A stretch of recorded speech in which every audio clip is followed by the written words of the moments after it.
Aujourd'hui, les changements s'accélèrent et il devient urgent d'éveiller les consciences. J'ai voulu interroger des personnalités qui vont nous faire découvrir des phénomènes troublants qui remettent en question notre approche purement matérialiste du monde. Vous êtes les exploratrices et les explorateurs des chemins de l'inexploré. Bonjour à tous, chères exploratrices, chers explorateurs, pour ce nouveau numéro des chemins d'inexploré. Il va y avoir plusieurs numéros d'ailleurs consacrés à un phénomène dont nous n'avons pas encore parlé spécifiquement, c'est le phénomène OVNI. Et pour en parler, nous avons ce soir un invité d'honneur qui est Daniel Robin. Daniel Robin, qui est spécialiste de la question des ovnis, entre autres, cofondateur de la société Vertical Media Project, et qui nous fait l'honneur de répondre présent à cette invitation. Auteur du livre remarquable « OVNI du secret officiel aux limites de la science », aux éditions du Mercure Dauphinois, dont on aura l'occasion de parler au cours de cet entretien, mais que j'ai trouvé à la fois humble, riche d'informations et qui fait parfaitement le point pour quelqu'un qui ne connaîtrait pas le phénomène ou même des habitués de la question. C'est un livre remarquable. Alors, on va en parler. Bonsoir, bonjour Daniel, merci. Bonjour, merci de m'accueillir dans votre émission. On peut se tutoyer peut-être, hein, ça sera peut-être plus simple. Pas de problème. Je pense que ça serait plus simple. Ouais. Écoutez, très heureux de participer à cette émission. Moi, je suis toujours prêt pour partager mes connaissances et mon expérience dans le domaine de l'ufologie, qui est un domaine qui a beaucoup été maltraité, déprécié pendant plusieurs années. Moi, j'ai connu une époque où, quand on parlait d'OVNI, les gens rigolaient doucement et puis parlaient tout de suite des soucoupes volantes et des petits hommes verts. Heureusement, ça commence un petit peu à changer et à évoluer. Et donc, moi, j'essaye justement de faire avancer les choses dans le bon sens. Voilà, tout simplement. Ouais, je crois que notre but est commun, c'est de considérer ces phénomènes avec rigueur, bon sens, ouverture d'esprit, et je crois que c'est un travail d'ailleurs dont les gens ont besoin parce que la parole se libère et les déclassifications et les révélations font aussi leur chemin. Alors, j'aimerais poser la première question parce que sur la quatrième de couverture et même dans l'introduction de votre livre, vous dites que la réalité matérielle des ovnis est un acquis irréfutable. Alors pour ceux qui nous écoutent, c'est peut-être pas évident. Ils en sont peut-être encore à se dire soucoupe volante, petits hommes verts, tout ça, c'est des hallucinations. Mais bien sûr. Ouais. On va peut-être comme ça justement.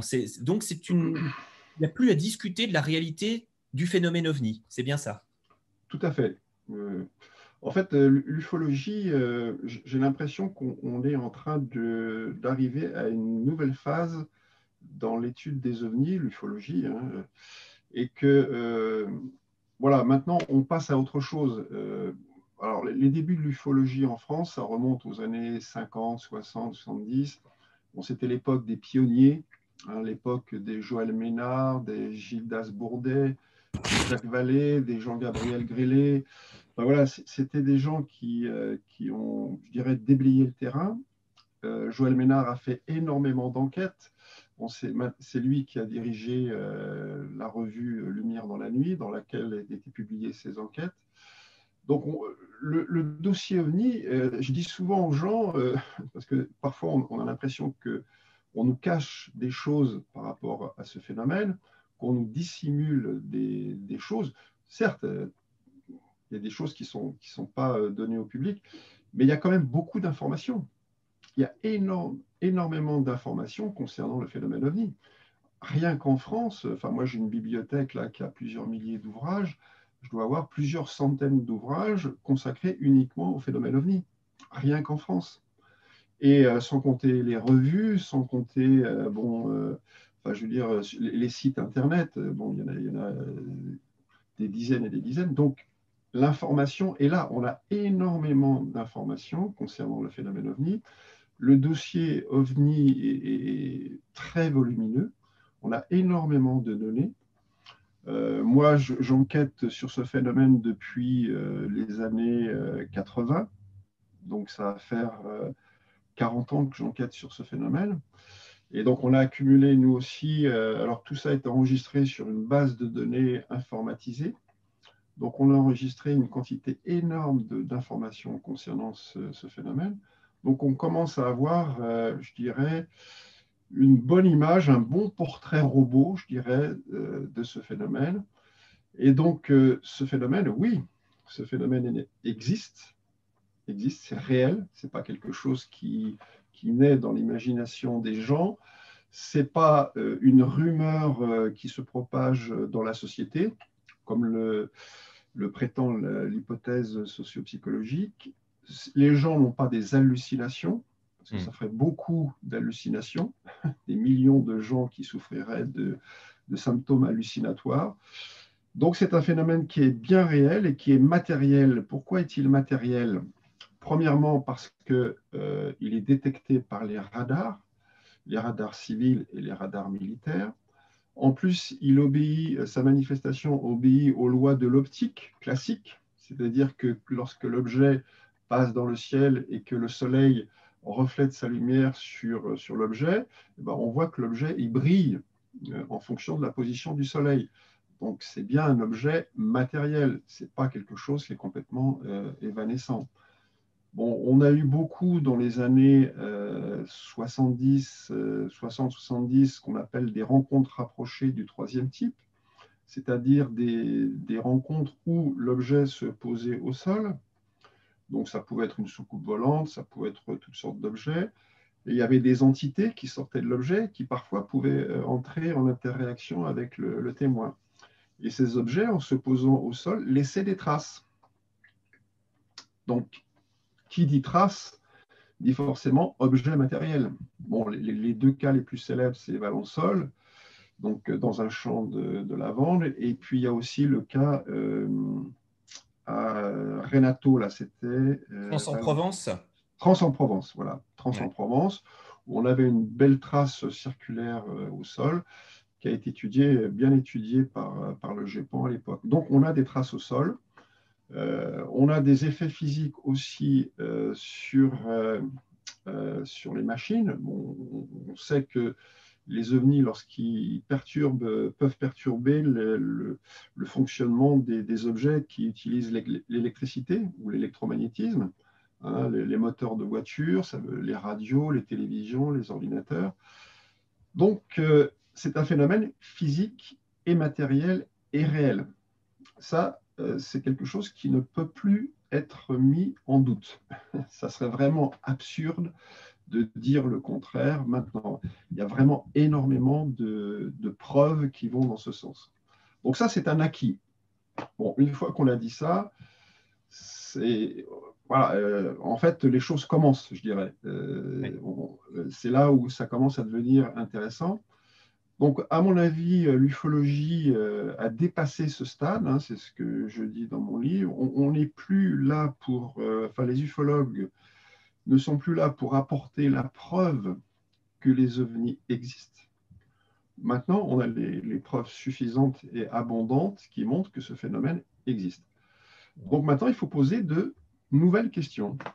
C'est ce que j'essaye de faire avec ce livre, qui n'est pas un livre, je dirais, qui rapporte des témoignages, qui analyse des témoignages, qui établit des rapports d'enquête. C'est plutôt un livre de réflexion et un livre qui propose des hypothèses pour tenter d'expliquer ce phénomène, qui est vraiment très, très étrange, vraiment très étrange.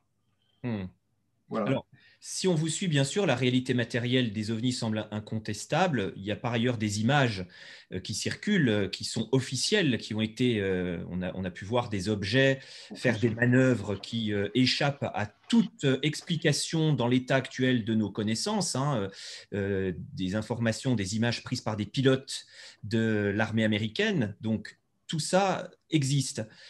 Ce qui peut gêner les gens, c'est qu'on puisse dire ovni égale forcément extraterrestre. Parce que là, on saute déjà en termes de compréhension et d'hypothèse. L'ovni serait-il forcément extraterrestre, pas de notre planète? Oui, alors ça aussi, c'est une question qui est au centre de mon livre, je dirais. C'est une question qui m'a beaucoup taraudé et sur laquelle j'ai beaucoup réfléchi. J'ai vraiment beaucoup réfléchi sur cette question. Et c'est vrai que là aussi, on sent qu'il y a une évolution dans la recherche ufologique. Parce que si on reprend les affaires des années 70, 80, etc., les ufologues, bon, des gens comme Joël Ménard, Gilles Dasbourdet, Jean-Gabriel Grellet, Jean-Jacques Velasco, après, lorsqu'il a quitté le CEPRA, qui est devenu indépendant, c'est des gens qui pensaient que les ovnis avaient une origine extraterrestre. C'est-à-dire que c'était un phénomène qui était extérieur à la Terre, donc qui pouvait provenir d'une autre planète, pas de notre système solaire, une planète orbitant autour d'une étoile dans notre galaxie.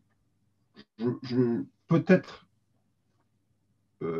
pouvait-il venir d'une autre galaxie, mais ça me semble peu probable.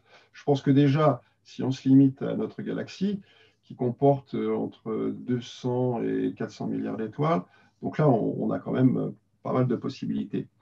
Donc ça, c'était la vision des premiers ufologues, et c'était normal, je veux dire, c'était tout à fait normal de penser que, comme nous, on est allé sur la Lune et on va sur Mars, et peut-être bientôt on ira vers d'autres systèmes stellaires, il était tout à fait normal de penser que ces engins, puisque c'est des engins matériels, provenaient d'une autre planète, puisqu'ils n'étaient pas d'origine humaine. Je ne pense pas que les ovnis soient d'origine humaine. Il y a des hypothèses qui courent en disant que certains ovnis, et notamment les ovnis triangulaires, seraient d'origine humaine. Ça, je ne le pense pas du tout. Je pense que les ovnis ne sont pas d'origine humaine. Voilà. Les véritables ovnis. Donc, l'hypothèse extraterrestre, c'est une hypothèse qui est tout à fait, je dirais, logique, normale et naturelle lorsqu'on tente d'expliquer le phénomène ovni. Après, les premiers ufologues ont eu tendance à penser que les ovnis venaient visiter la Terre pour l'étudier, pour savoir comment agissait l'humanité, comment était composée la biosphère, étudier les plantes, les animaux, les océans, etc. Donc c'était des espèces de scientifiques qui venaient d'une autre planète située dans notre galaxie, qui venaient sur notre belle planète bleue, nous observer ou nous étudier, accumuler des connaissances, comme nous on le fait lorsqu'on va visiter Mars, par exemple, ou d'autres planètes du système solaire. On est en quête de connaissances par rapport à ces planètes du système solaire. Donc ça, c'était un peu une projection en direction des ovnis de ce que nous on fait et de ce que nous on savait faire à l'époque en matière d'exploration spatiale. Et là encore, c'était une hypothèse tout à fait normale et naturelle, je dirais, pour expliquer ce qui se passait par rapport au phénomène ovni. Mais le temps passant, et puis, je dirais, les observations s'accumulant, les cas de contact, de connexion psychique avec les ovnis, tout cela a fait que finalement, l'hypothèse extraterrestre qui dit que ceux qui pilotent les ovnis viennent sur la Terre pour nous étudier, nous observer, voire prendre des petits prélèvements de lavande ou d'animaux pour nous étudier, je pense que cette hypothèse-là n'est plus tout à fait recevable. Elle n'est plus tout à fait recevable.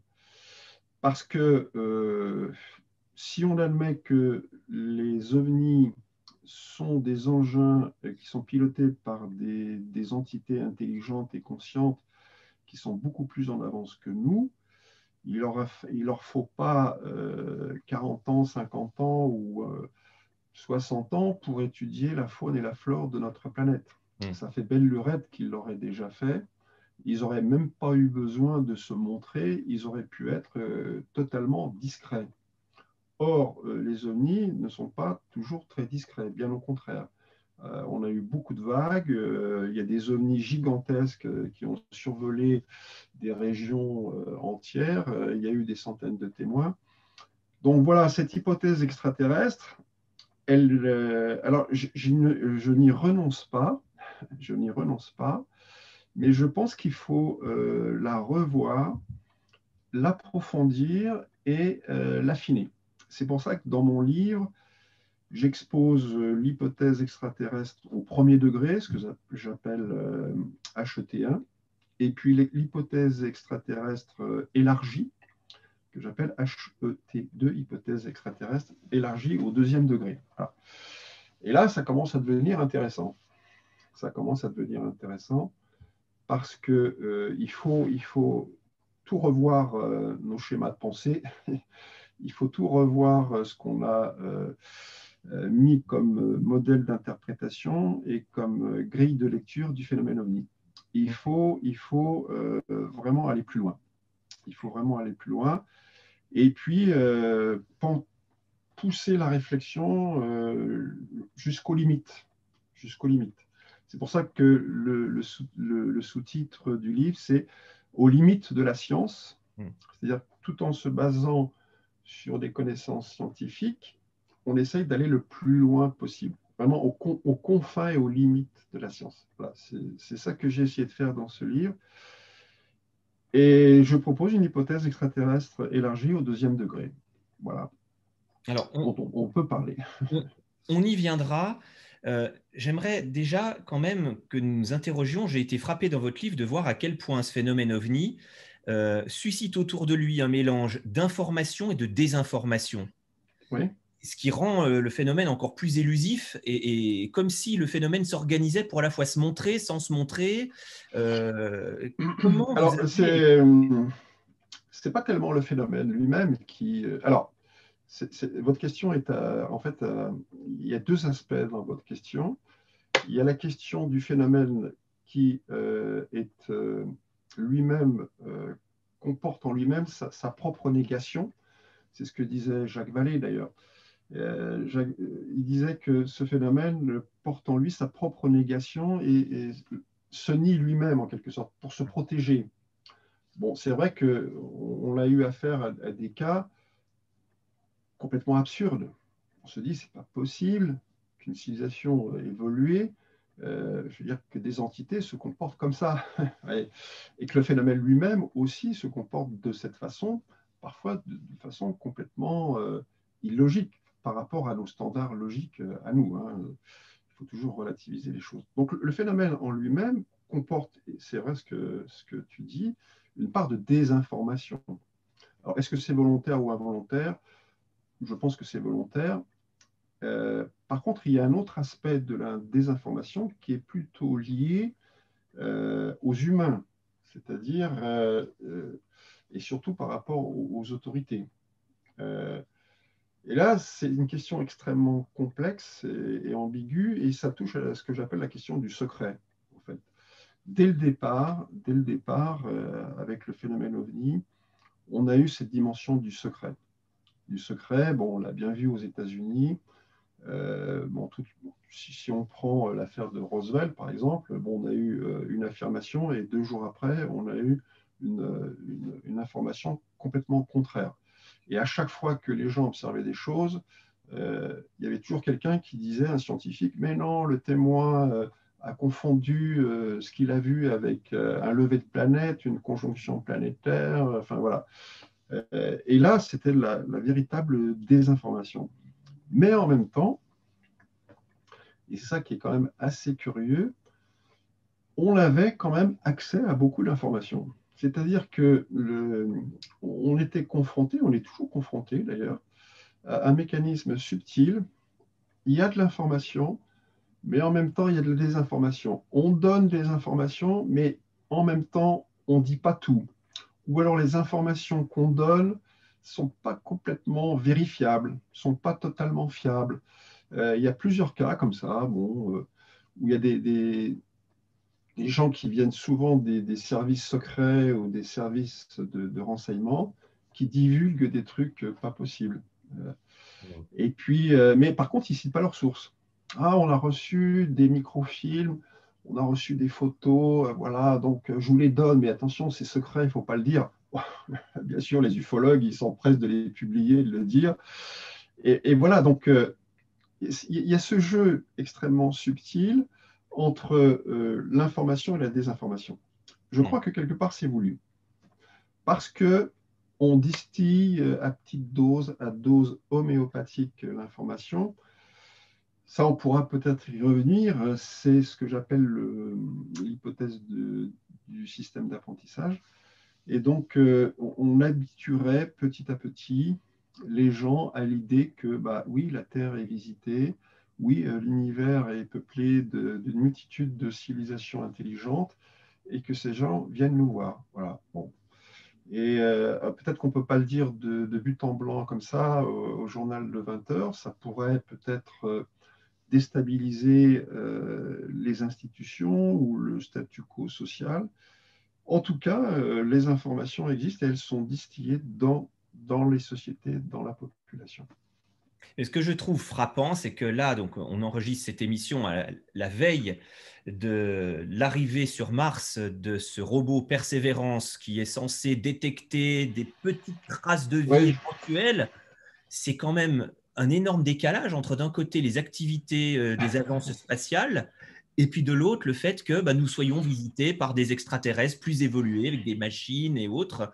Ça fait partie oui, du jeu, ça aussi, ou alors est-ce que on est dans l'erreur et que c'est nous qui nous leurrons?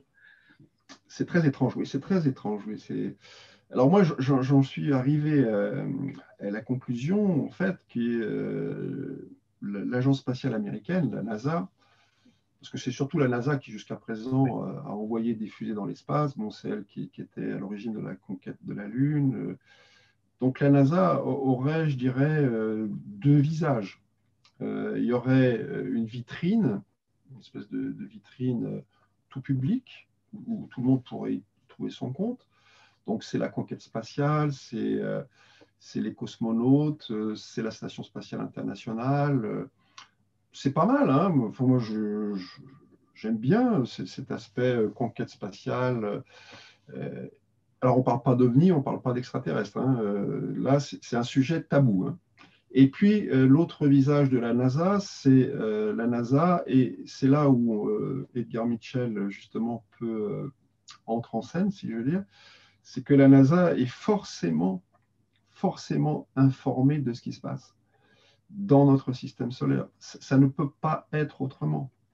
Bon, on a envoyé plusieurs missions vers la Lune, on a envoyé des missions vers Mars, vers Jupiter, vers Saturne. Et, bon, la NASA a des satellites partout. Donc, la NASA a forcément beaucoup d'informations concernant une présence étrangère dans notre système solaire. Voilà. Pour moi, ça me paraît une évidence. Et bien sûr, la NASA ne communique pas sur ce sujet. Pour quelles raisons? Je pense que ça peut être, il peut y avoir plusieurs raisons. Ça peut être très trivial parce que, en fait, peut-être que eux ne pouvant pas donner d'explication, ça serait peut-être embêtant de dire au public qu'il existe des extraterrestres. On ne sait pas d'où ils viennent, on est incapable de les maîtriser et ils peuvent survoler nos villes ou nos installations industrielles et militaires comme ils veulent. Donc c'est vrai que ça serait un peu gênant d'avouer que les extraterrestres existent et que finalement on n'y peut rien, quoi. Et on ne sait même pas d'où ils viennent. Donc voilà, il y a aussi cette ambiguïté par rapport à la communication officielle de toutes les agences spatiales d'ailleurs, hein. Bon, avant c'était surtout la NASA, mais l'ESA européenne c'est pareil, sauf exception, parce que moi j'ai eu la chance d'interviewer Jean-François Clairvoy, donc qui a fait partie d'une mission très importante. C'est lui qui avait été, qui a réparé le télescope Hubble, donc qui ne voyait pas très bien. Donc, ils ont envoyé c'était une navette spatiale, et lui a contribué à la réparation du télescope Hubble. Et nous, on l'a interviewé, il nous a dit, oui, oui, bah, le phénomène OVNI existe, oui, oui, bah, les astronautes ont vu des choses bizarres qui sont inexplicables. Et ça vient de la bouche de Jean-François Clairvoy. Bon, ils sont rares, ils sont rares ceux qui osent le dire. S'il y a eu, comment il s'appelle Michel Ignoret, c'était le mari de Claudie Ignoret, qui avait Oui. été aussi dans la Station spatiale internationale, qui le 5 novembre 90 a vu quelque chose de très étrange. Il l'a dit, il dit oui, j'ai vu ce jour-là, bon, la fameuse vague du 5 novembre 90, j'ai vu quelque chose de très étrange dans le ciel. J'ai vu un ovni. Bon, ça vient de Michel Ignoret, qui a été aussi dans la Station spatiale internationale. Donc voilà. Donc il y a quelques personnes qui disent des choses, mais la politique officielle, c'est bon, on n'en parle pas. Bon. Alors par contre, ce qui est quand même très étrange, c'est que le CNES, donc le Centre national d'études spatiales, finance un organisme qui s'appelle le GEPAN et qui officiellement étudie le phénomène OVNI. Donc il y a bien quelque chose. Je ne pense pas qu'il s'amuse à financer un organisme pour étudier quelque chose qui n'existe pas. Donc le GEPAN est bien un organisme officiel financé par nos impôts qui étudie le phénomène OVNI, qui reçoit les témoignages, qui a un site qui est très bien fait d'ailleurs. Le site de GEPAN est vraiment très très bien. Par contre, bon, je ne veux pas dire du mal de GEPAN, mais on ne peut pas dire que ce soit un organisme qui collabore avec la recherche privée. Donc voilà, le GEPAN, c'est très particulier. Ils reçoivent des informations et il n'y a pas de retour vers le public, quoi. Il y a pas de, ils communiquent très très peu. Alors, tu citais des astronautes et notamment il y en a un qui est important dans ton livre parce qu'il avait fait une déclaration en février 2016 qui aurait dû faire l'effet d'une bombe, mais tu lui rends hommage et tu rétablis justement le mérite qui lui revient parce que c'était extrêmement courageux. C'est quand même un homme qui a marché sur la Lune, Edgar Mitchell. C'est pas rien. Est-ce que tu pourrais rappeler ce qu'il a dit à ce moment-là, quasiment en direct? Ça aurait dû faire l'effet d'une bombe. Alors peut-être que c'est ce Tout à soir fait. on va lancer une bombe. Je ne sais pas. Ouais. Oui, oui, tout à fait. Donc, c'était sur Radio Kéran. En fait, il avait été invité pour parler de tout à fait autre chose. Et puis, brutalement, au tout début de l'émission, d'un seul coup, il commence à parler de ce qu'il sait par rapport aux ovnis. Et là, il est quand même allé très très loin, Edgar Mitchell. Hein. Il est quand même allé très très loin, puisqu'il a dit que justement, la NASA était parfaitement informée que notre système solaire était visité par des entités extraterrestres. Donc, il y avait des vaisseaux spatiaux étrangers qui sillonnaient en tous sens le système solaire. Qu'il y avait dans le gouvernement américain, et dans l'armée américaine, dans les services de renseignement américains, des gens qui étaient parfaitement informés de la situation et qui connaissaient parfaitement le dossier, mais qui ne voulaient pas communiquer par rapport à ce qu'ils savaient. Et en plus, alors ce qui est aussi un peu étrange, c'est que ces gens, ils les appelaient les gens de l'intérieur. C'était un groupe, en fait, qui était vraiment en dehors de tout pouvoir politique. C'est-à-dire que c'était des gens qui avaient toute liberté pour enquêter sur ce phénomène, pour faire de la rétention d'informations et même ne pas informer les politiques et les gouvernements de la réelle situation dans laquelle on est. Donc, lors de cette émission, qui pour moi est une émission historique, hein, Edgar Mitchell s'est vraiment mouillé.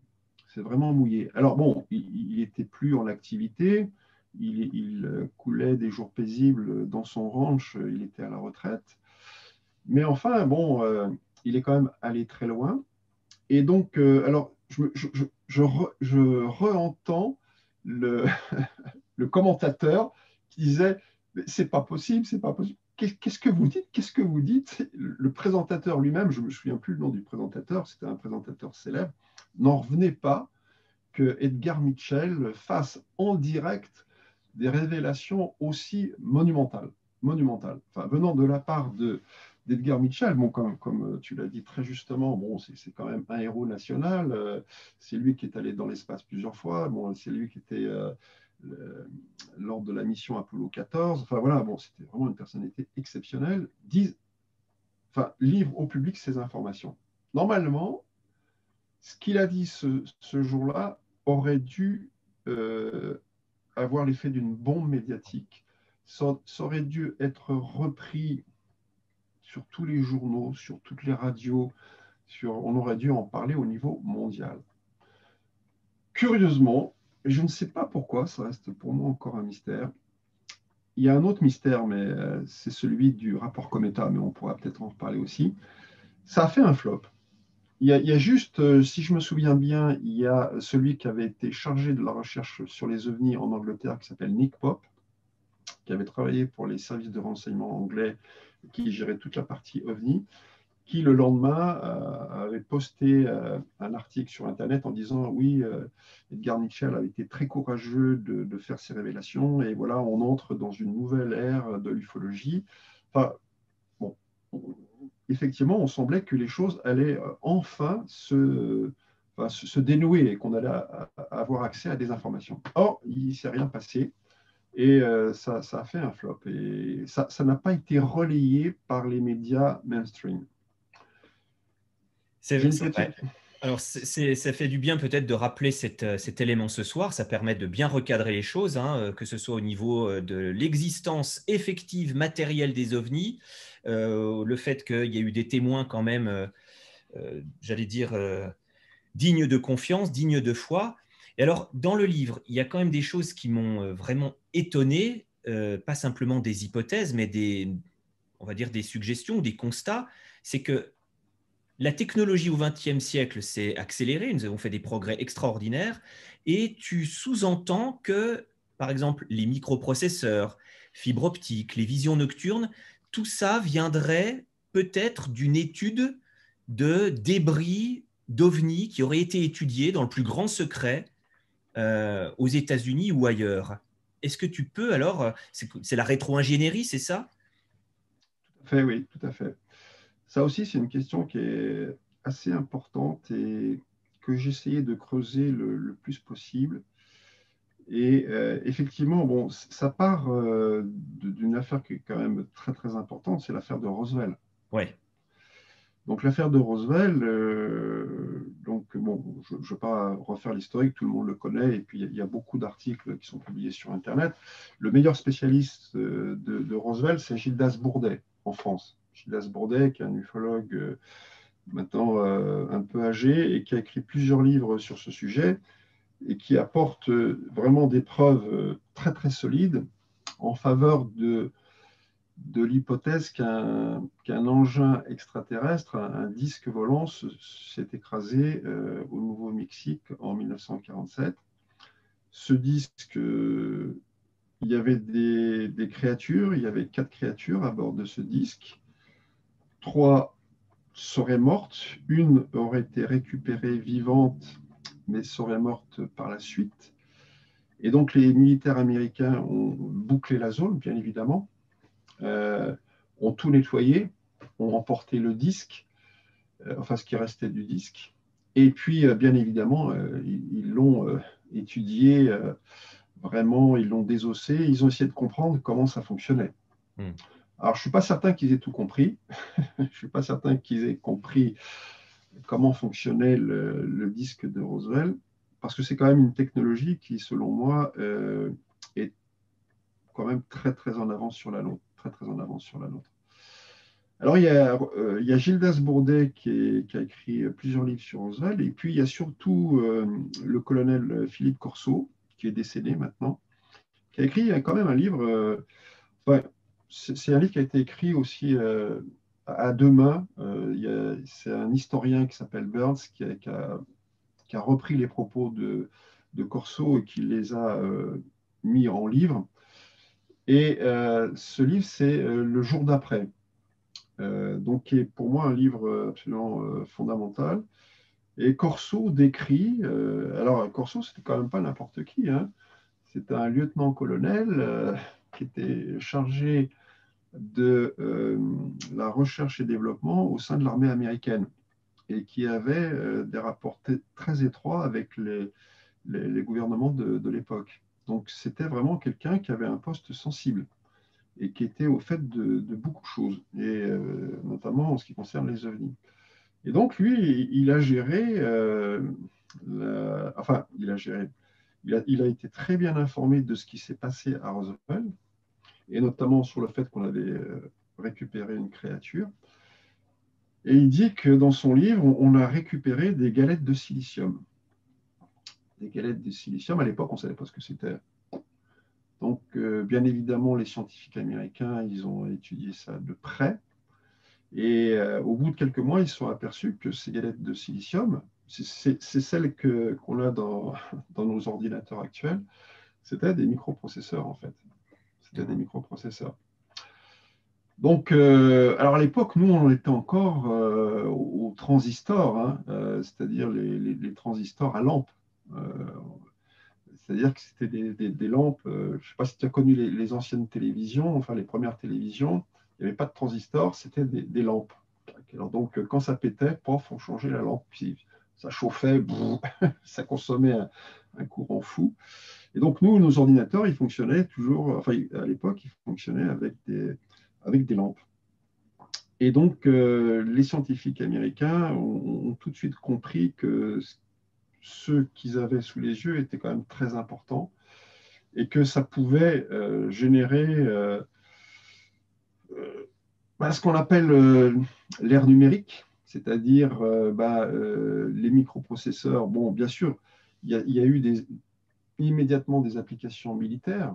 Les premières applications, bon, il y a eu des missiles Minuteman qui ont été équipés de microprocesseurs jusque dans les années 60. Et puis, ça n'a fait qu'aller en se développant. Bon, on connaît tous la fameuse loi de Moore. Enfin, ce n'est pas une loi, c'est plutôt, je dirais, c'est une constatation que tous les 2 ans en moyenne, la puissance des microprocesseurs double. Et cette loi de Moore ne s'est jamais démentie. Donc, alors, ça peut paraître énorme de dire que tout ce qu'on connaît actuellement, nos smartphones, nos ordinateurs, nos télévisions, nos voitures, nos satellites, le GPS, cette technologie serait issue de la récupération de galettes de silicium provenant d'un engin extraterrestre. Bon, ça peut paraître complètement dingue. Bon, bien sûr. Ouais, là, ça fait presque science-fiction, là. C'est même pas de la science-fiction, c'est que ça va carrément à contre-courant de la science officielle.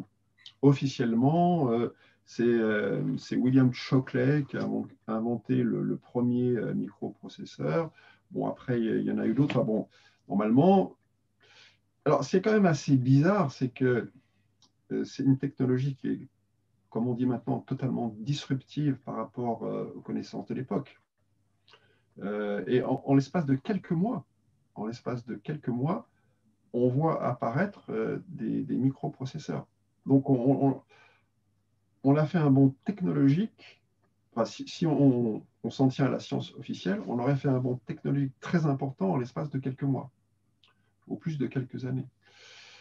Donc, là, il y a des choses, des questions qui se posent. Moi, je le dis dans mon livre et je l'ai écrit, je pense que c'est une piste qui est sérieuse et solide.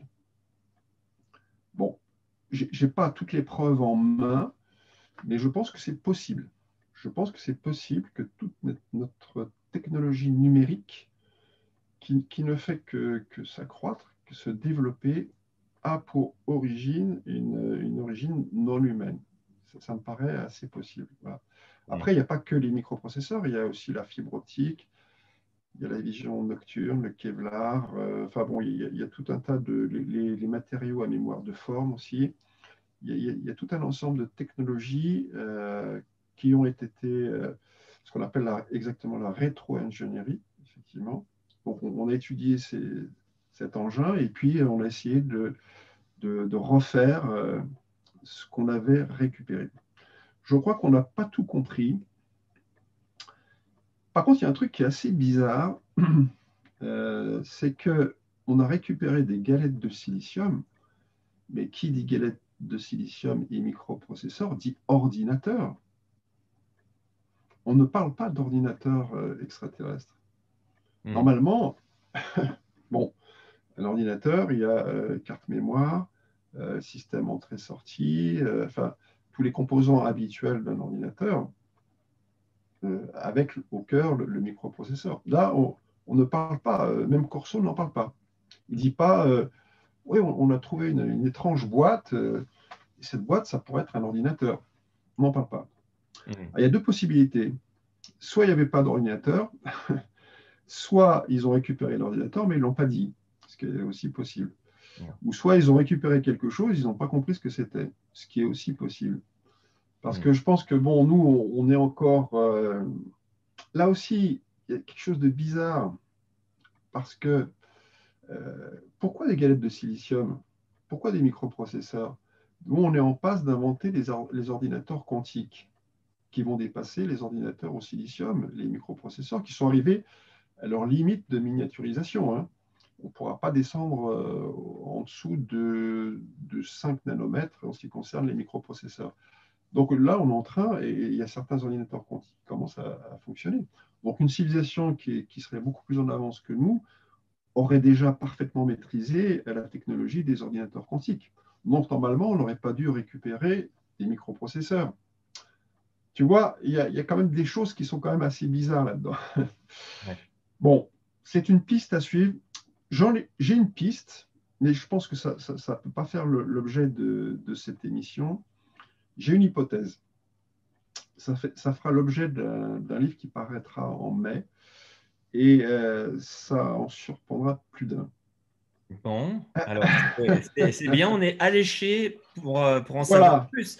Là, il y a déjà quand même matière à penser, hein, parce que d'un côté, donc, le fait que nos progrès aient pu venir de l'étude de ces débris d'OVNI, il y a aussi une seconde hypothèse dans ton livre qui est assez bouleversante, c'est l'idée que l'évolution humaine et peut-être l'homme en tant que tel aurait pu être le produit d'une manipulation génétique consciente de la part d'extraterrestres. C'est l'hypothèse de la panspermie généralisée, hein, je crois. Alors là, c'est aussi, ça mérite explication parce qu'on va de découverte. Oui, complètement. Bien sûr, oui, oui. Et en fait, à l'heure actuelle, on ne sait pas expliquer le passage de l'inerte au vivant. On ne sait pas ce qui fait que des protéines qui s'assemblent arrivent à fabriquer une cellule et que cette cellule devient un organisme vivant. Et le grand mystère de la biologie, c'est pas moi qui le dis, hein, le grand mystère de la biologie, c'est l'ADN, c'est l'acide désoxyribonucléique. C'est quelque chose d'absolument extraordinaire, vraiment extraordinaire. C'est composé de 3,2 milliards de bases, ce qu'on appelle des nucléotides, 3,2 milliards de bases qui sont des... Alors, tout l'ADN n'est pas codant, il y aurait quelques pourcents de l'ADN qui serait codant, c'est-à-dire qui est capable de fabriquer des protéines. Mais c'est quelque chose de si fantastique qu'on se demande, est-ce que c'est dû au hasard? Est-ce que c'est la nature qui, au fil de l'évolution, en faisant des erreurs, en faisant des essais, aurait fabriqué ce système codant extraordinaire qu'est l'ADN? Alors, ce n'est pas moi qui le dis, encore une fois de plus, c'est Francis Crick, qui est justement l'un des découvreurs de la structure de l'ADN avec, c'était Watson, je crois, qui même a eu le prix Nobel de médecine pour ça. Francis Crick était persuadé que l'ADN humain n'était pas d'origine naturelle. Il a écrit dans un de ses livres, je cite la référence dans mon livre, il était persuadé que en fait, la Terre a certainement été ensemencée il y a très très longtemps, ça peut remonter à 3,5 milliards d'années.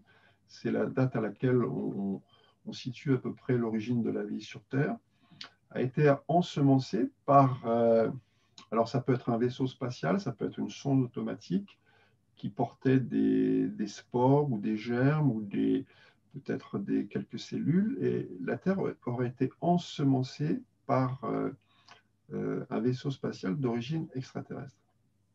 Bon, lui le pensait parce qu'il connaissait la complexité extraordinaire de l'ADN, et lui pensait que ça ne pouvait pas être d'origine naturelle. C'est trop complexe. C'est trop complexe. La probabilité pour que lorsque vous mettez des nucléotides entre eux qui s'assemblent pour former une molécule d'ADN de 3,2 milliards de bases, les probabilités sont quasiment nulles si vous faites confiance aux lois du hasard. Hein, c'est comme si vous jetiez, alors je me souviens, c'est lui qui prend cette image, c'est comme si vous jetiez en l'air toutes les pièces d'un avion et que lorsqu'elles retombent, vous avez un avion. Oui. Quelle est la probabilité pour que lorsque vous jetez toutes les pièces en l'air, lorsqu'elles retombent, vous ayez un avion? Ben voilà, c'est ce genre de probabilité qui intervient lorsqu'on commence à étudier l'ADN. C'est d'une complexité inouïe et ce n'est pas le fruit du hasard. C'est le fruit d'une ingénierie biologique. C'est une intelligence qui a conçu ce système. Alors c'est un peu fantastique, effectivement. C'est vertigineux, donc j'admets que ça peut déranger plus d'un. Et ça va d'ailleurs poser la question suivante, qui est celle du but. Je ne sais même pas s'il faut poser cette question-là, parce que dès qu'on aborde le phénomène, on l'aborde toujours avec nos références connues et anthropomorphiques. Mais il y a certainement une intention et un plan derrière tout ça. Ça veut dire qu'ils auraient ensemencé la Terre et que depuis, ils viennent nous surveiller de temps en temps pour voir comment évoluent leurs eaux, quoi. Oui, alors ça, on ne peut que formuler des hypothèses sur les buts, ou les buts ou les intentions de ces intelligences étrangères. C'est comme si un primate essayait de comprendre ce que fait un chercheur dans un laboratoire lorsqu'il étudie les virus. Enfin, je ne sais pas, peut-être que même disons l'écart est peut-être beaucoup plus important. Ouais. En tout cas, bon, moi je crois que l'univers est peuplé de vie. La vie est présente partout dans l'univers, sur de nombreuses planètes. Que cette vie, je dirais presque qu'elle a quelque chose de sacré quelque part, alors on peut peut-être en parler, mais il y a aussi une dimension, je dirais, spirituelle dans la vie. Ouais. Oui, j'y viendrai. Il y a quelque chose de sacré. Donc, ces intelligences étrangères qui sont extrêmement évoluées sur tous les plans ont peut-être pour désir ou de but de propager la vie et aussi la conscience et peut-être aussi la spiritualité dans l'univers. Ensemencer pas seulement les briques du vivant pour dire, ben voilà, la vie va apparaître sur une planète, mais c'est pour aussi ensemencer la conscience et pour que l'univers, quelque part, ait aussi une autre dimension, se conscientise quelque part, tu vois. Donc le but, à mon avis, est très lointain. C'est un but peut-être qui nous échappe. Pour moi, c'est un but noble, c'est-à-dire que cet ensemencement, il n'a pas été fait gratuitement. Il y a un but lointain pour que l'univers connaisse l'épanouissement de la vie et de la conscience. Voilà. Et ça, dans toute la galaxie et peut-être aussi dans toutes les autres galaxies qui peuplent l'univers. J'ai été notamment frappé par le fait que constamment, tu penses que les intentions sont bienveillantes. Et pourtant, il y a des histoires alors qui sont corrélées, les mutilations de bétail, mais aussi les enlèvements, les cas d'abduction qui sont extrêmement troublants. Alors pour le bétail, tu es un peu... Bon, tu relis pas forcément ça aux ovnis, mais les abductions, c'est quand même des gens qui sont pour la plupart traumatisés, ils subissent des expériences visiblement génétiques. Ils sont gentils ou ils sont méchants? On va poser la question de manière très naïve.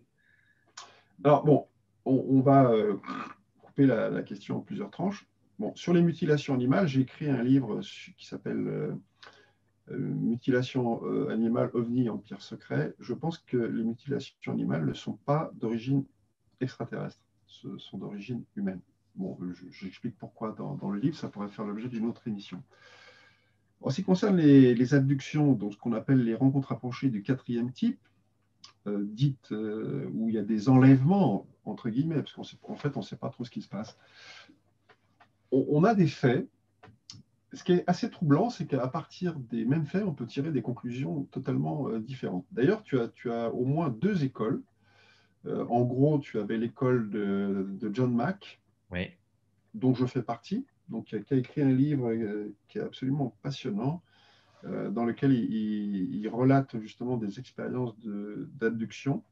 Et lui, il a une vision totalement positive des abductions. C'est-à-dire que, certes, il y a un traumatisme, certes, la personne enlevée est confrontée à quelque chose de totalement inhabituel, d'extraordinaire, mais avec le temps, cette personne intègre son expérience, enfin dans les cas que lui présente, hein, intègre cette expérience, et au final, en fait, cette expérience est plutôt vécue comme quelque chose qui a permis à la personne d'évoluer même spirituellement.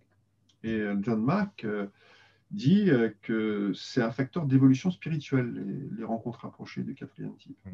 Et puis à l'opposé, on a l'école, je dirais, noire, ufologie noire, que j'appelle dans mon livre.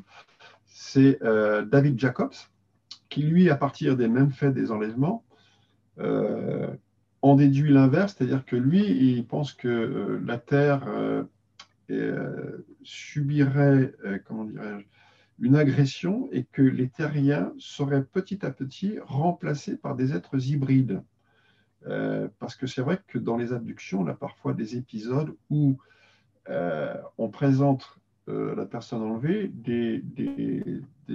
des enfants moitié humains, moitié extraterrestres. Comme si les extraterrestres voulaient nous remplacer, parce que bon là, vraiment, on a fait trop de bêtises, on va passer à autre chose, donc là, on va créer des hybrides.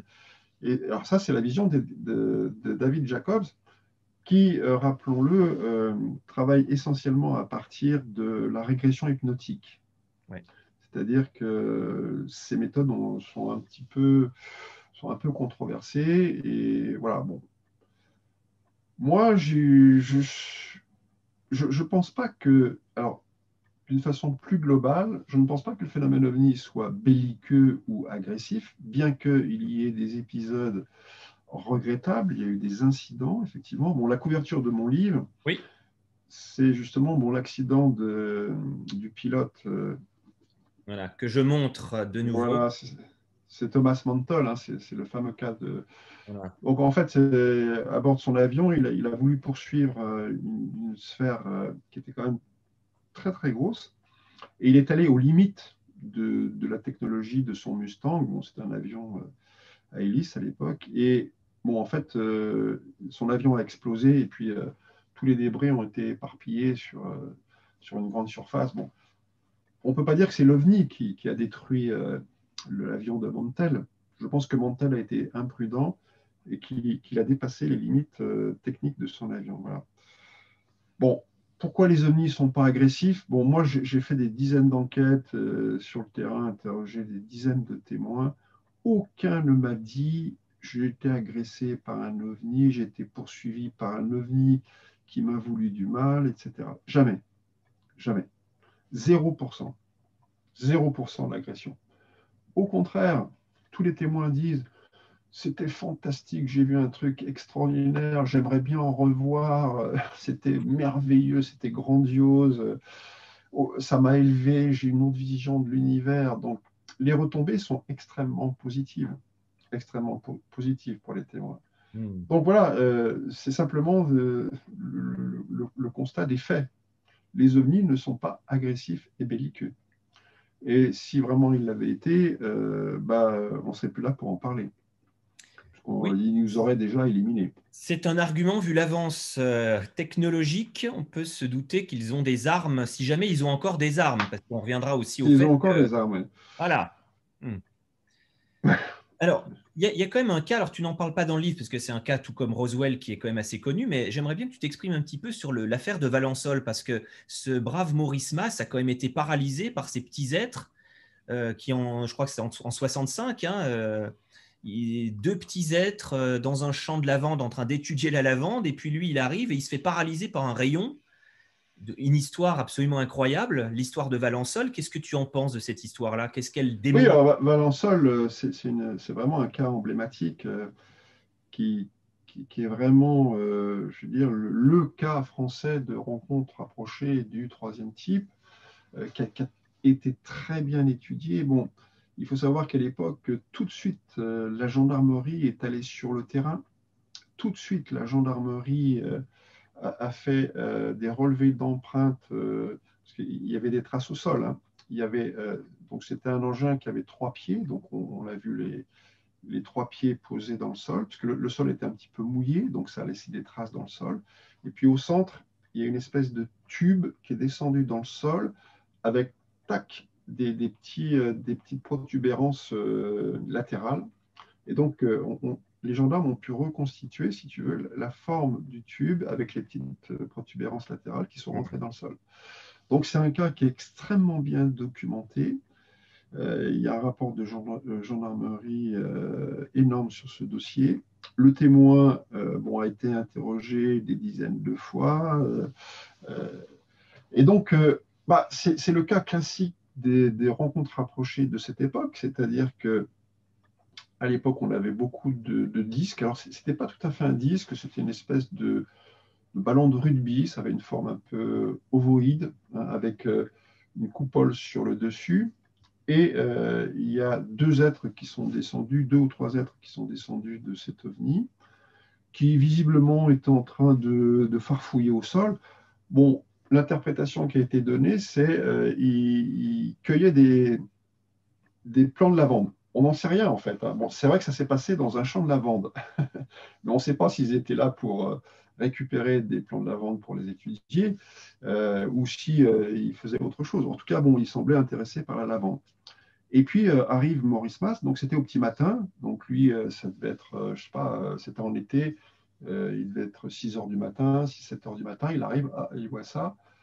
Bon, alors ces petits êtres ne l'ont pas agressé, ils ne lui ont pas fait de mal, ils l'ont simplement mis à distance pour pas qu'il s'approche et il a été paralysé. Alors, il était paralysé, il ne pouvait plus marcher, mais il pouvait respirer. Ouais. Il a observé la scène, il était conscient. On ne lui a pas tapé dessus. Bon, il n'y a pas eu d'agression de la part de ces êtres. Bon, une fois que les petits êtres sont remontés dans leur engin et sont partis, Maurice Mas a retrouvé toutes ses facultés. Le seul truc, c'est que, bon, alors je ne sais pas quelle était la nature du rayon qu'ils ont braqué sur lui, c'est qu'il a eu quand même des problèmes de sommeil. Oui. Pendant des semaines, il dormait 12 heures par jour, quoi. Il était très fatigué. Vraiment, bon, ça l'a quand même perturbé. Alors, est-ce que c'est le choc psychologique? Parce que, bon, imaginez un cultivateur qui arrive, qui voit dans son champ des entités extraterrestres. Je pense qu'au niveau psychologique, il y a eu un traumatisme assez important. Et je pense aussi qu'il y a peut-être eu aussi un effet physique avec le rayonnement paralysant qui certainement a joué sur son psychisme. Et, bon, après, il s'est remis. Hein. Bon, il est mort à un âge assez avancé. Et on ne peut pas dire que ça soit une agression venant de la part de ces entités. Hein. Ouais. Je ne vois pas d'agression là-dedans. Hein. Moi, je sais pas. Oui. C'était simplement pour aussi reparler de ce phénomène Oui, ce cas, qui marque encore. Alors, il y a une abondante documentation sur Internet, sur Valençol, Wikipédia en parle très bien. C'est vraiment un cas qui est exceptionnel. C'est un cas d'école. Et justement, ce qui m'a aussi intéressé dans ton livre, c'est que tu parles de la technologie qu'il y a derrière ces ovnis. Et ça devient extrêmement intéressant. Ça va nous permettre de faire le lien vers la conscience. Parce que ton hypothèse, c'est que ce ne sont pas que des machines, la fameuse hypothèse tôle et boulon, mais que ce sont des biomachines. capable aussi d'interagir avec la conscience des pilotes. Alors, j'ai trouvé ce passage vraiment fascinant. Ça rejoint aussi les travaux de Jacques Vallée, Philippe Guillemont et autres. Est-ce que tu peux nous en parler de cette technologie hypothétique? Tout à fait. En fait, ce qui se passe, c'est que Philippe Corso en parle dans son livre. Lorsqu'on a récupéré le disque à Roswell, mais il y a eu d'autres disques qui ont été récupérés, hein. Ouais, il y a eu le Il y cas en d'Aztec, a, hein, je crois, en 48. voilà, donc on en connaît au moins deux, il y en a eu certainement d'autres. Donc, alors, dans le livre, j'ai fait deux paragraphes, ce que l'on a trouvé dans les carcasses d'OVNI et ce qu'on n'a pas trouvé. Et en fait, on s'est aperçu qu'on n'a pas trouvé grand-chose et qu'il y avait beaucoup de vide. Ça peut paraître assez curieux. Alors, je liste tout ce qu'on n'a pas trouvé. Donc, on n'a pas trouvé de système de respiration, on n'a pas trouvé de manette, on n'a pas trouvé de bouton, on n'a pas trouvé d'écran, on n'a pas trouvé de réserve d'eau, on n'a pas trouvé de réserve d'énergie, on n'a pas trouvé, enfin, on n'a presque rien trouvé.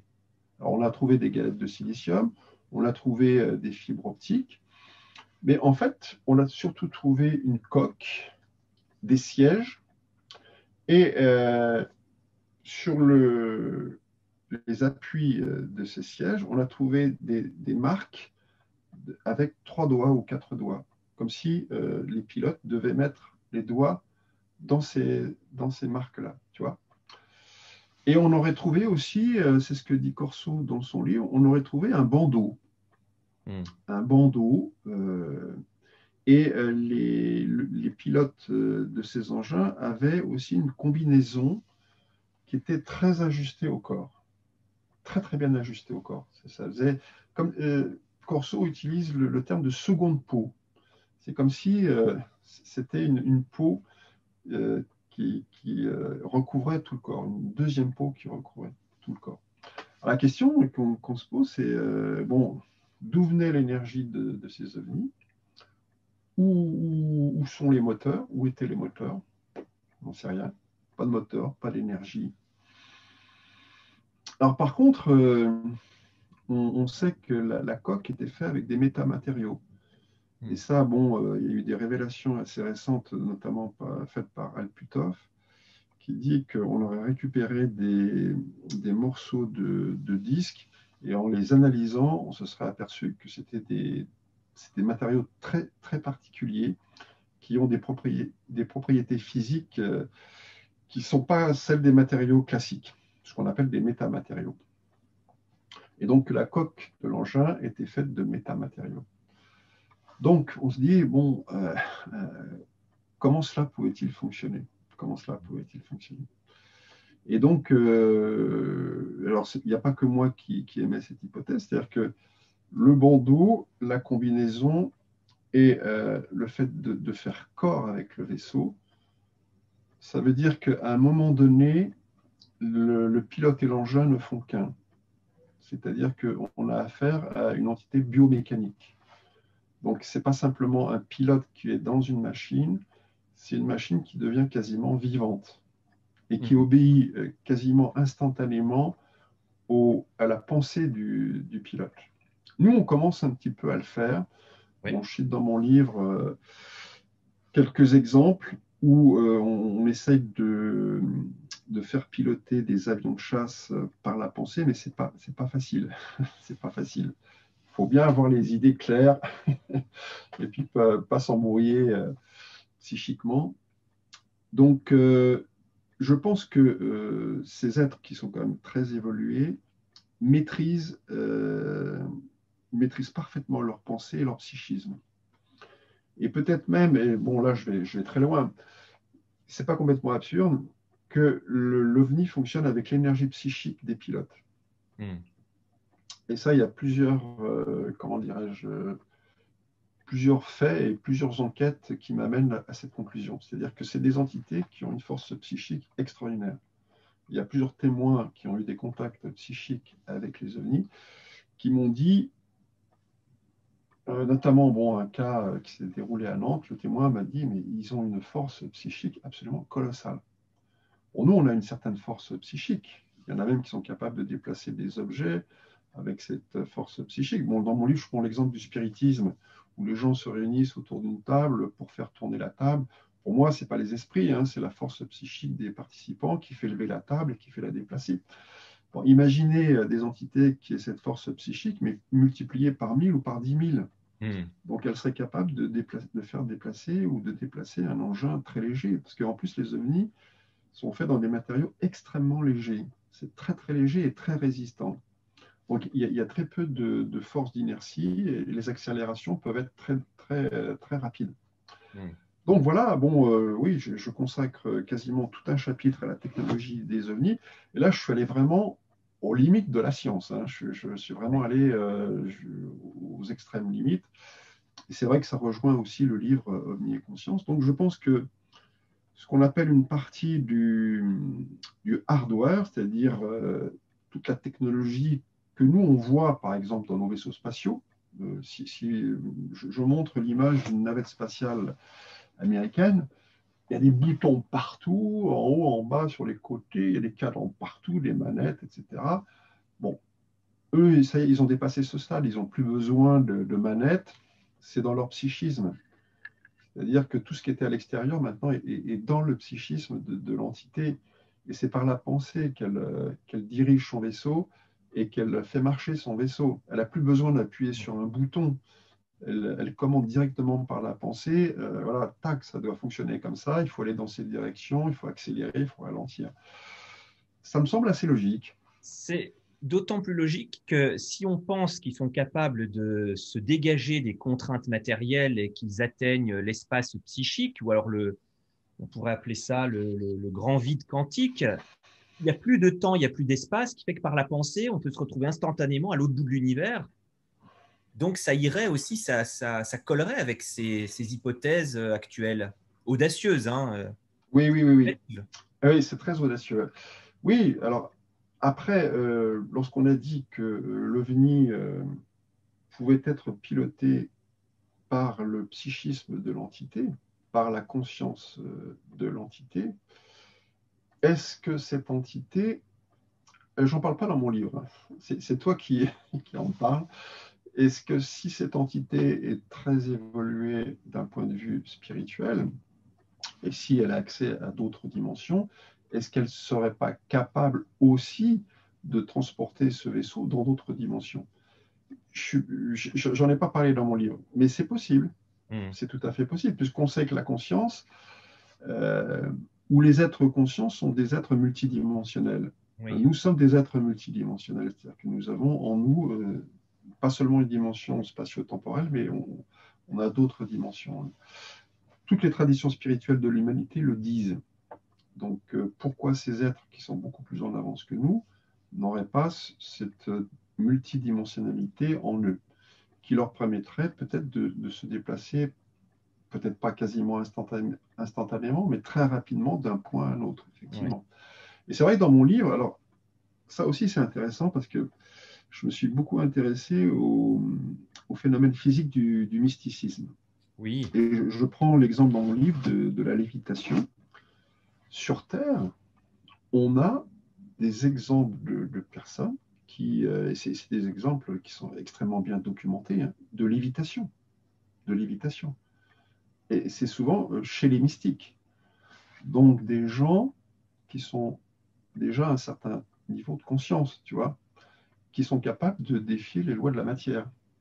Alors je parle de lévitation, mais pour certains grands mystiques, c'est aussi le don d'ubiquité, c'est-à-dire d'aller d'un endroit à un autre. On connaît l'exemple de Padre Pio, par exemple, qui était capable d'être à un endroit et puis de discuter avec une autre personne à un autre endroit. Lévitation, ubiquité, le fait de ne pas, le corps de ne pas pourrir, donc c'est le corps des saints est souvent préservé, de ne pas manger, souvent ce qu'on appelle l'inédit, le fait de matérialiser des objets. Il y a beaucoup de grands mystiques qui étaient capables de matérialiser des fleurs, des odeurs. Enfin, il y a toute une panoplie de phénomènes physiques liés au mysticisme qui pourraient peut-être expliquer certains comportements des ovnis. Mm. Tu vois ce que je veux dire? Ouais, On oui. peut faire une passerelle entre les phénomènes physiques du mysticisme, qui sont liés à des états de conscience, et si on suppose que ces gens-là, enfin les extraterrestres, sont eux aussi évolués d'un point de vue de la conscience, pour eux, les phénomènes physiques du mysticisme, ils pourraient s'en servir pour se déplacer dans l'espace. Mm. Alors, je ne sais pas si c'est bien clair ce que j'ai dit. Si, tout à Si. fait. Ça nous Ah bon? permettra d'ailleurs de parler de la conscience. Il y a juste une hypothèse, j'aimerais non pas me faire l'avocat du diable, mais à un moment donné, tu laisses quand même de côté l'hypothèse que finalement ces êtres, parce qu'à bien lire, ils ont toujours plus ou moins le même physique. Souvent, c'est ces fameux petits hommes d'un mètre, un Oui. mètre vingt, grosse tête, des gros yeux. Ils ressemblent quand même beaucoup à des humains, mais comme s'ils avaient subi une autre évolution. Est-ce que l'hypothèse que ce soit des humains du futur, c'est quelque chose qui te gêne? Je sais que Alors, ça pose question, oui, je vois ce mais que en tu veux même dire. temps, ça pourrait aussi expliquer pourquoi ils veulent pas se montrer, pour pas influencer sur le cours de l'histoire et perturber le continuum spatio-temporel. Peut-être. Oui, oui, oui. Alors, la première partie de ta question, c'est la forme Ouais. humanoïde des extraterrestres. Bon, ça, on peut l'expliquer, c'est ce qu'on appelle les formes convergentes dans l'évolution. Et ça, on a des exemples frappants sur la Terre. Par exemple, si tu compares un requin avec un dauphin et une baleine, Mm. ils ont à peu près la même forme. Parce que pour aller dans l'eau, il faut avoir à peu près la même forme, il faut avoir les ailerons placés à peu près aux mêmes endroits, les yeux placés à peu près aux mêmes endroits, etc. Donc, c'est les formes convergentes de l'évolution. Et il y en a quelques-unes. La forme humanoïde serait une forme convergente de l'évolution. Alors, avec des déclinaisons très multiples, hein. Donc, c'est vrai qu'on retrouve beaucoup dans les témoignages d'abduction, notamment Mm. ce qu'on appelle le short gray, le petit gris, donc grosse tête, les yeux qui remontent comme ça, une petite bouche, pratiquement pas de nez, et puis un corps très très frêle, des membres de petite taille et pas costaud, hein, vraiment très très frêle. C'est la forme qui revient le plus souvent, mais bon, alors c'est un sujet que j'aime pas trop aborder parce qu'en fait, c'est sur le nombre de races extraterrestres ou d'ethnies, je préfère utiliser le terme d'ethnie extraterrestre, qui viendraient visiter la Terre. Franchement, j'en sais rien. J'en Mm. sais rien. Bon, il y en a qui disent qu'il y en a 4, il y en a d'autres qui disent qu'il y en a 80. Alors les anglo-saxons, il y a même les anglo-saxons publient des catalogues de races extraterrestres. C'est-à-dire que toutes les races extraterrestres seraient répertoriées dans des catalogues. Bon. Mais bon, moi je veux bien, hein, y a pas... l'univers est tellement vaste et tellement grand, pourquoi n'y aurait-il pas Bien 80 sûr. races d'extraterrestres différentes? Je ne sais pas combien de races extraterrestres visitent notre planète. Il y en a déjà une, c'est sûr, peut-être 4, ce qui est déjà pas mal. Bon, on parle beaucoup des grands blonds Oui. et qui seraient très proches du type nordique humain.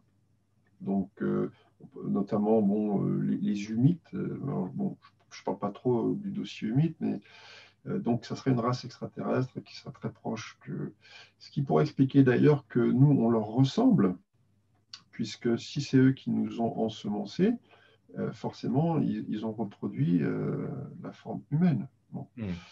Donc, oui, il y a certainement plusieurs races. Après, ces êtres, ces gris, est-ce qu'ils sont entièrement biologiques? Ça aussi, c'est une question qu'on peut se poser. Est-ce que lorsqu'on voyage dans l'espace, déjà, bon, on a fait l'autopsie Corso en parle dans son livre, ils ont fait l'autopsie de ces êtres. On n'a pas trouvé grand-chose, hein. Pas de tube digestif, pas de système de reproduction. Il y avait quasiment rien, quoi. Donc, pareil, beaucoup de vide. Donc, moi, je penche plutôt pour l'idée que c'est des êtres plutôt biomécaniques, c'est-à-dire des espèces d'êtres hybrides, à la fois vivants, mais conscients, mais pas complètement biologiques, tu vois. Des clones. Euh, oui, des cyborgs, hein, ce que nous, on Ouais. appellerait des cybernétiques organismes.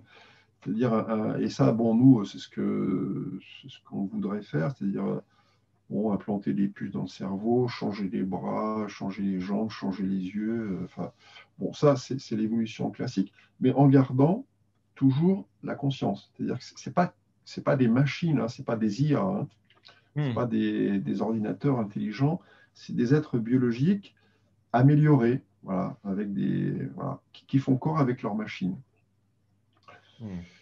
Bon, ça me paraît assez plausible. Mais alors, la partie de la question sur il viendrait du futur, ce seraient des humains du Ah futur. oui. Alors ça, moi, ça m'embrouille l'esprit, hein, je te dirais. Déjà, le phénomène est déjà assez compliqué comme ça. Ouais. Alors si en plus tu les fais venir du futur, alors là, tu commences à jongler avec les paradoxes temporels. Oh là là, alors je sais qu'il y a des ufologues et Philippe Guillemont est plutôt partisan de cette hypothèse, puisque lui, bon, dans son système, il parle du temps bloc, c'est-à-dire que le présent, le passé et le futur, en fait, c'est la même chose et à un certain niveau, on vivrait dans ce temps où on n'y aurait plus de distinction. Bon, peut-être, en fait, j'en sais rien du tout, hein.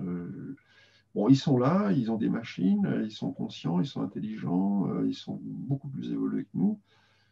Ils manipulent l'espace-temps, ça c'est clair, puisque il y a dans certaines observations ce qu'on appelle l'effet Ose, c'est-à-dire que le témoin, à un moment donné, il a l'impression que le temps s'arrête. On a plusieurs cas comme ça sur lesquels on a enquêté. Le témoin dit c'est bizarre, d'un seul coup, autour de moi, j'ai l'impression que tout s'arrêtait, il n'y avait plus de voiture, il n'y avait plus rien, comme si le temps était ralenti ou que le témoin se trouvait dans un autre espace-temps ou sous l'influence de l'OVNI qui déforme l'espace-temps. Et il maîtrise l'espace-temps, c'est clair. Est-ce qu'ils viennent du futur? Je ne sais pas. Franchement, je ne sais pas. Et à la fin, je le dis, je dis, je n'ose pas aller dans cette voie-là parce que ça me mènerait trop loin. Tu vois, bon, chacun mènera voilà. sa réflexion. Mais pourquoi pas? C'est compliqué. Oui, oui. Ce que Pourquoi pas? j'ai vraiment apprécié dans ton livre, c'est l'humilité et l'absence de dogmatisme. Tu avances des hypothèses en disant on est dans le spéculatif, il y a des choses qu'on sait, des choses qu'on ne sait pas. Il n'y a aucun moment tu dis voilà, c'est ça, j'ai la vérité. Et c'est pour ça que c'est un livre qu'on peut recommander à tous ceux qui s'intéressent de près à cette question, qu'ils soient spécialistes ou non. Et tu parlais d'évolution. Ils ont bien sûr une technologie qui est très, très, très, très avancée, mais ils auraient surtout, et c'est ton hypothèse et ton angle d'approche et d'attaque, c'est leur spiritualité. Seuls des êtres d'une spiritualité incroyable pourraient se comporter comme ils le font. Ils surveillent des sites nucléaires, ils désactivent des ogives, il y a des phénomènes absolument incroyables. Ils respectent le vivant, ils donnent même des messages d'écologie, hein, en disant surveillez votre planète pour certains. Est-ce que tu peux alors nous en dire plus et on rejoint ainsi ton hypothèse extraterrestre du deuxième degré? Tout à fait, oui, tout à fait. Et là, je suis allé le plus loin possible et j'ai un chapitre qui s'appelle le principe de corrélation entre l'expansion horizontale et l'élévation verticale des civilisations. Ouais. Et je pense que ça marche ensemble. C'est-à-dire que si une civilisation ne se contente que de se développer dans l'espace-temps, c'est-à-dire de conquérir des territoires, de progresser d'un point de vue technologique ou simplement matériel, elle va se casser la gueule. Elle va se casser la gueule. S'il n'y a pas une corrélation entre l'expansion horizontale, spatio-temporelle, et l'élévation verticale, c'est-à-dire liée aux états de conscience et à la spiritualité, toute civilisation qui ne respecte pas ce principe, ce grand principe que j'énonce dans mon livre, hein, qui paraît assez logique d'ailleurs, un jour ou l'autre, elle se casse la gueule. Bon, dans mon livre, je prends l'exemple de l'Égypte antique. C'est un bon exemple, ce n'est pas un exemple parfait. C'est une civilisation qui a duré presque 4000 ans. C'est quand même énorme pour une civilisation. Et c'est une civilisation qui n'était pas forcément très expansionniste. Bon, après, elle s'est défendue contre les agresseurs, hein. Elle avait une armée, mais c'était une civilisation qui était très ancrée dans la spiritualité et dans les dimensions supérieures de conscience.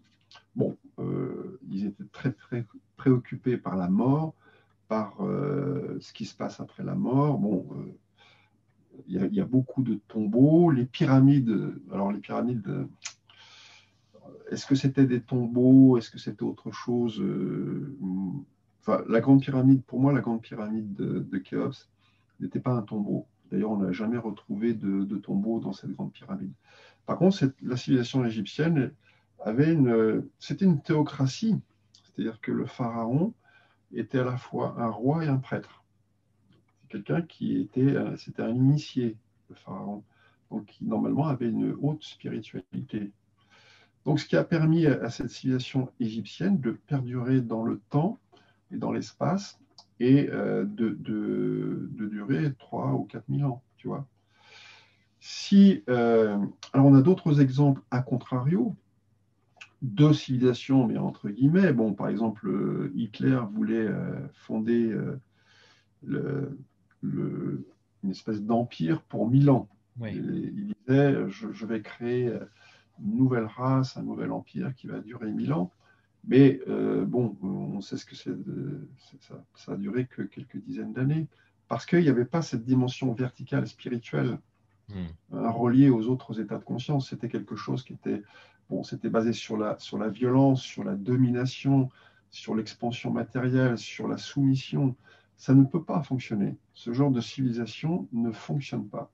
Bon, on a d'autres exemples sur la Terre. Hein. Bon, je ne veux pas faire de politique à ton antenne, mais bon, tous les régimes totalitaires, communistes ou fascistes, s'autodétruisent à un moment donné.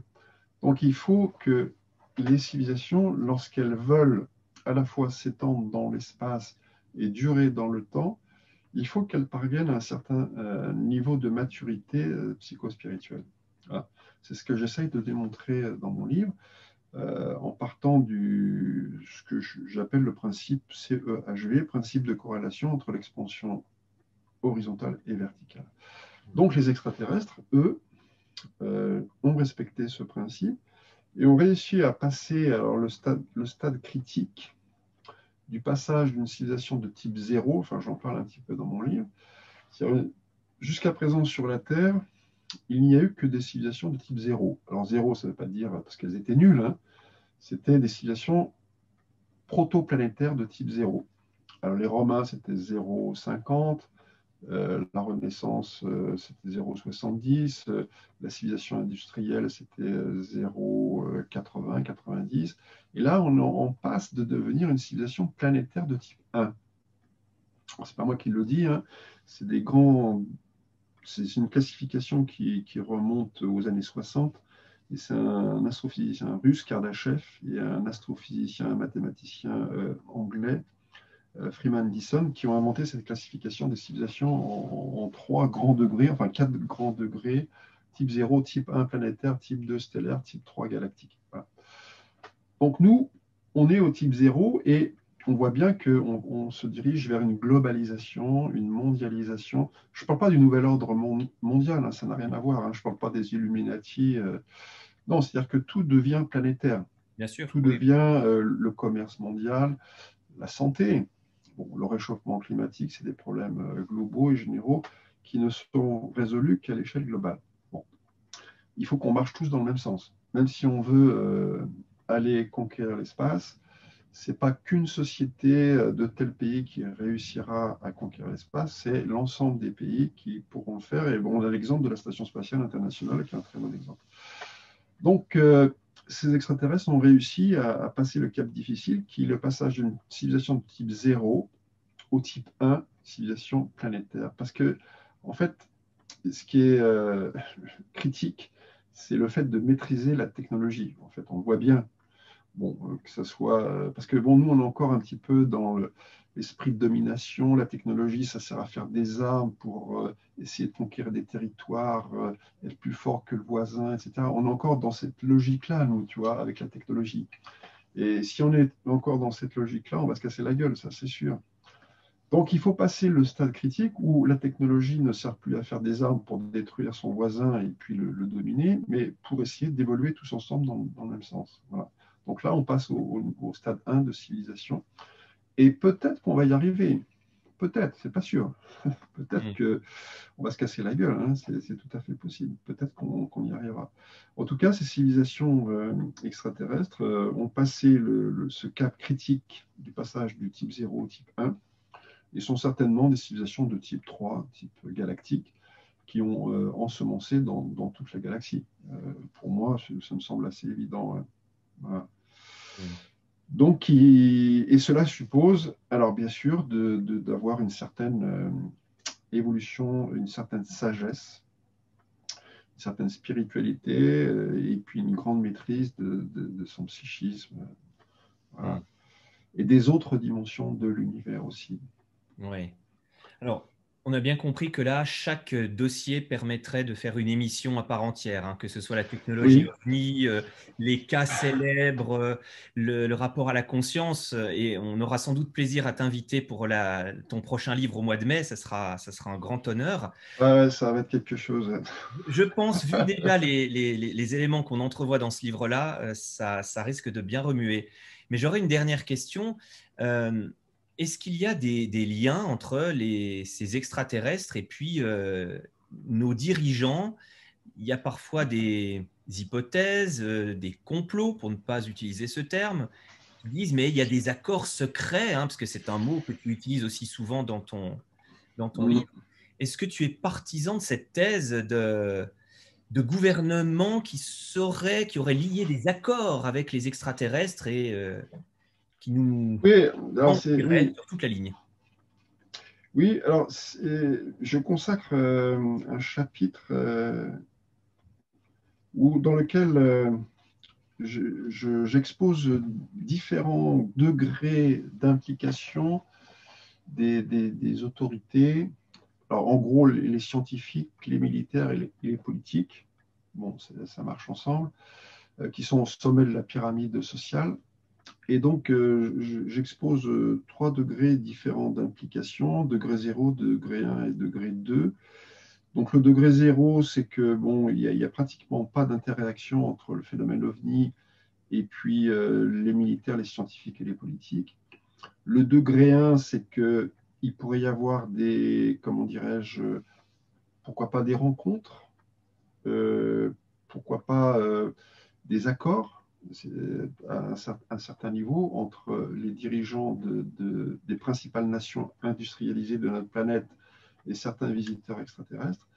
Et le degré 2, qui pour moi est peu probable, c'est que en fait, bon, les extraterrestres dirigeraient tout, c'est-à-dire qu'ils auraient infiltré les instances militaires, les instances scientifiques et gouvernementales, et en fait, on serait quasiment aux ordres des extraterrestres.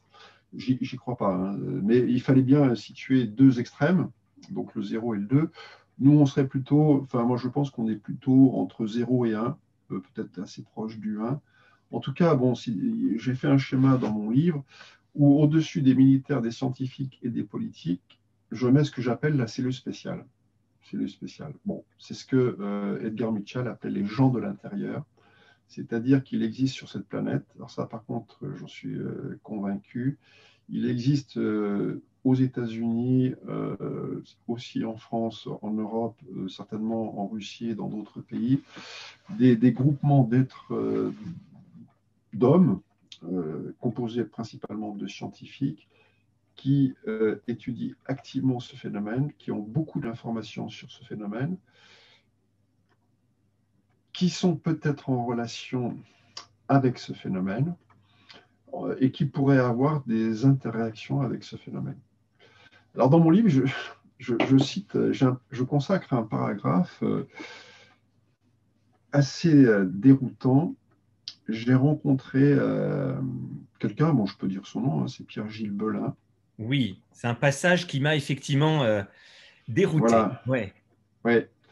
Pierre-Gilles Belin a travaillé 2 ans pour la DGSE, donc c'était dans les années 2000, et il a suivi une formation de remote viewer, il a été enseigné par des gens de la CIA qui, eux, pratiquent déjà ça dans leur pays. Et bon, le remote viewing, Projet c'est la Stargate. vision, voilà, c'est la vision à distance. Hein. Tu as des gens qui sont capables de voir ce qui se passe n'importe où, sur la Lune, dans un sous-marin, dans une base souterraine, etc.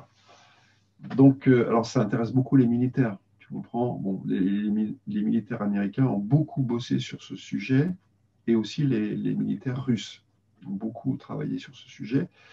Et donc, Pierre-Gilles Belin a travaillé pour un service en France qui était directement rattaché à la DGSE. Et c'est un service dont le livre, ça s'appelle l'effort spécial. Alors, en fait, c'est plus compliqué que ça.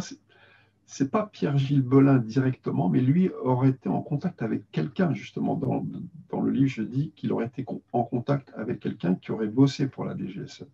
C'est un peu plus subtil que ça. Et donc, en fait, le but de ces remote viewers, c'est d'espionner et de hacker, comme dit Pierre-Gilles Belin, la conscience des extraterrestres pour avoir des informations sur leur technologie. Donc, c'est extrêmement trivial. Hein. C'est vraiment, c'est militaire. Hein. En fait, on essaie d'avoir des informations pour avoir plus de technologie et pouvoir mieux se battre contre son voisin. Voilà. Et lui, il a été un petit peu dégoûté par ce manque d'éthique. Vraiment, il dit, c'est vraiment, c'est nul quoi, de faire ça. Et souvent, en fait, lorsqu'ils essayaient de hacker les extraterrestres, c'est les extraterrestres qui les hackaient. C'est-à-dire que comme ils sont plus forts qu'eux psychiquement, c'est eux qui avaient des informations sur les militaires et pas l'inverse. Bon. Et donc, il a quitté ce service et puis, voilà, maintenant, il essaye de... Alors lui, il est intéressé par ce qu'on appelle le protocole des RR5, les rencontres rapprochées du 5e type. Bon, ça pourrait faire l'objet d'une autre émission. C'est-à-dire que créer des groupes qui essaieraient d'entrer en contact avec les extraterrestres, mais dans un but pacifique. Et pour essayer d'en apprendre sur eux, mais pas pour avoir une avancée technologique militaire, mais pour essayer de s'élever d'un point de vue spirituel. Donc il est plutôt dans cette recherche-là. Donc oui, les militaires s'intéressaient de près aux ovnis, ça c'est clair.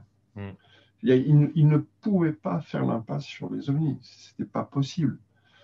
C'était un phénomène qui est tellement présent. Bon, en plus, ils ont récupéré un disque, et puis c'était des engins qui avaient tellement de possibilités technologiques que pour eux, ils avaient les yeux qui brillaient, rien qu'à l'idée de pouvoir avoir des engins qui auraient les mêmes performances que les ovnis, tu vois.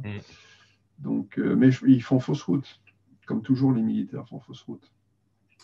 Oui, c'est, je pense, l'un des messages qu'on peut retirer de ton livre. C'est un message spirituel, c'est un message d'invitation à nous élever, justement, par la découverte du rôle de la conscience, et puis une immense ouverture d'esprit, parce que le jour où officiellement, je ne sais pas si ça peut s'appeler comme ça, mais on reconnaît l'existence de civilisations extraterrestres, donc de vie intelligente ailleurs dans l'univers, ce sera une nouvelle étape, une nouvelle blessure narcissique infligée à l'humanité après le géocentrisme, après le darwinisme et le freudisme.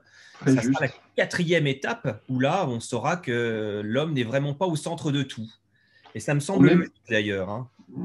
On est au milieu, on est médiocre. Mais dans le sens où on est au milieu, quoi, quelque part.